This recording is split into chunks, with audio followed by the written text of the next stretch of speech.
Chapter 24. Why does the Almighty not set times for judgment? Why must those who know Him look in vain for such days?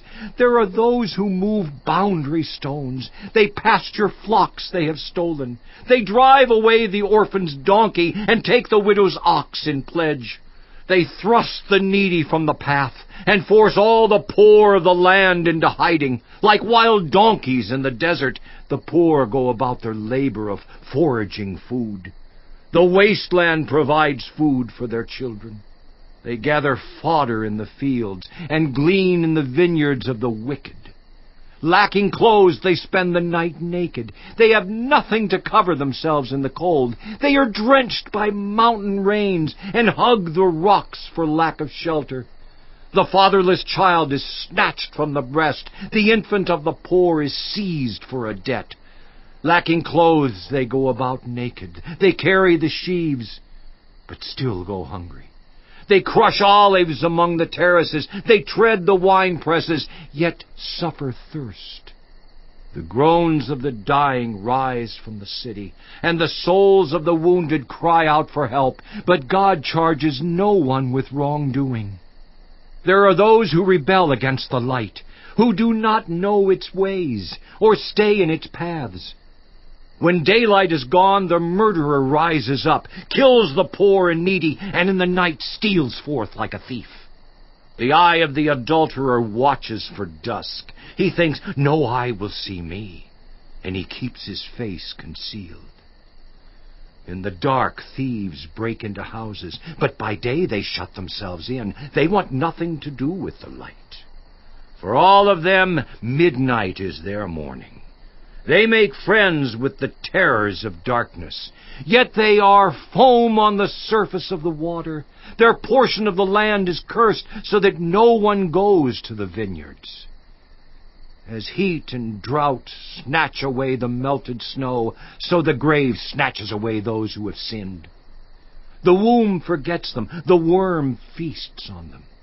The wicked are no longer remembered, but are broken like a tree. They prey on the barren and childless woman, and to the widow they show no kindness. But God drags away the mighty by His power. Though they become established, they have no assurance of life. He may let them rest in a feeling of security, but His eyes are on their ways. For a little while they are exalted, and then they are gone. They are brought low and gathered up like all others. They are cut off like heads of grain. If this is not so, who can prove me false and reduce my words to nothing?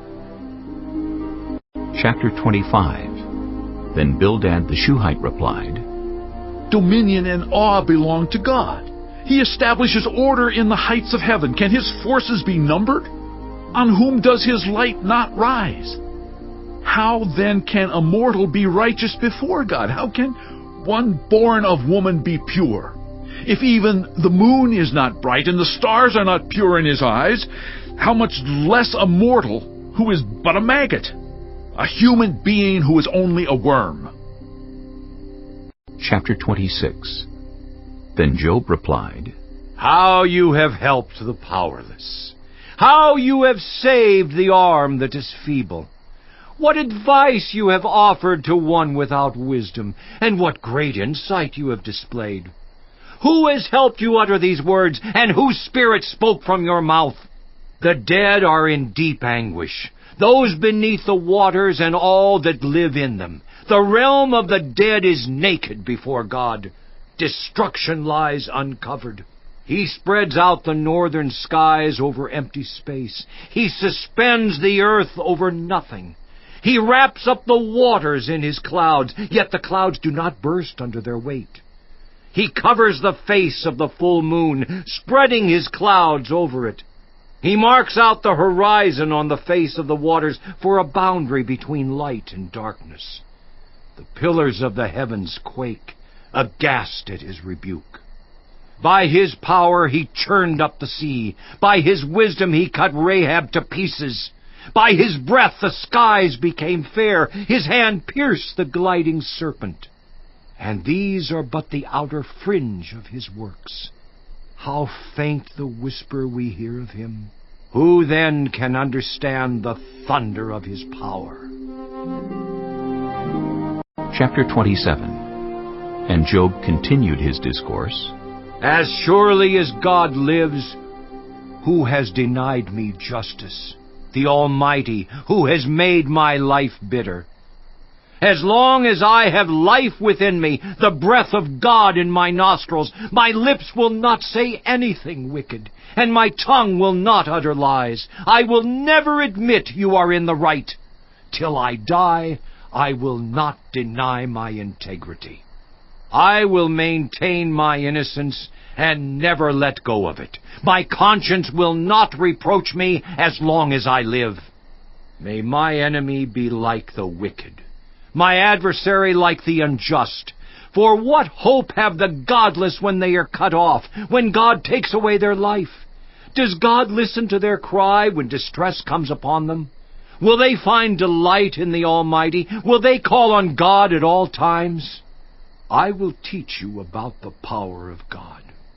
The ways of the Almighty I will not conceal. You have all seen this yourselves. Why then this meaningless talk? Here is the fate God allots to the wicked, the heritage a ruthless man receives from the Almighty. However many his children, their fate is the sword. His offspring will never have enough to eat. The plague will bury those who survive him, and their widows will not weep for them. Though he heaps up silver like dust, and clothes like piles of clay, what he lays up the righteous will wear, and the innocent will divide his silver. The house he builds is like a moth's cocoon, like a hut made by a watchman. He lies down wealthy, but will do so no more. When he opens his eyes, all is gone. Terrors overtake him like a flood. A tempest snatches him away in the night. The east wind carries him off, and he is gone. It sweeps him out of his place. It hurls itself against him without mercy as he flees headlong from its power. It claps its hands in derision and hisses him out of his place. Chapter 28.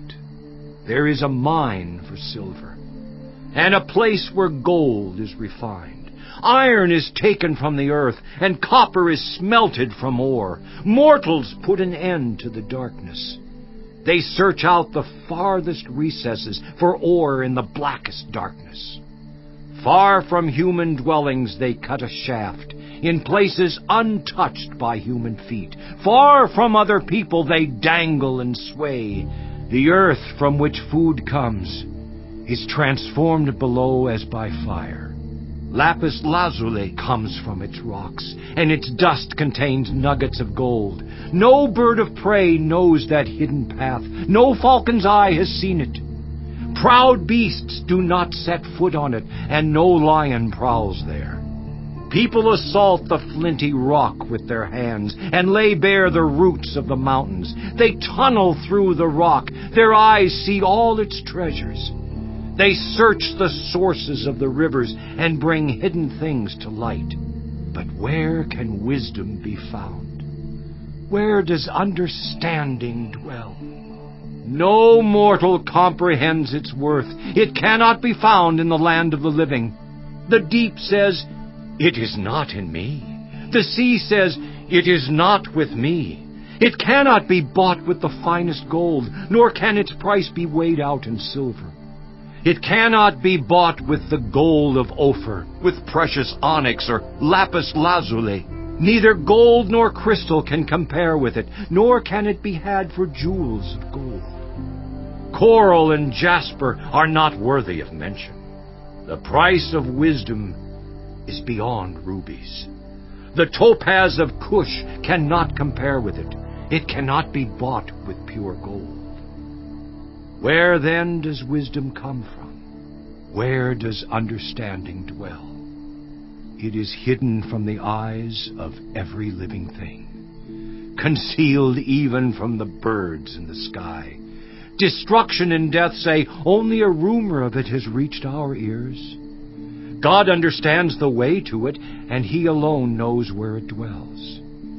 For He views the ends of the earth and sees everything under the heavens. When He established the force of the wind and measured out the waters, when He made a decree for the rain and a path for the thunderstorm, then He looked at wisdom and appraised it. He confirmed it and tested it. And He said to the human race, "The fear of the Lord, that is wisdom, and to shun evil is understanding."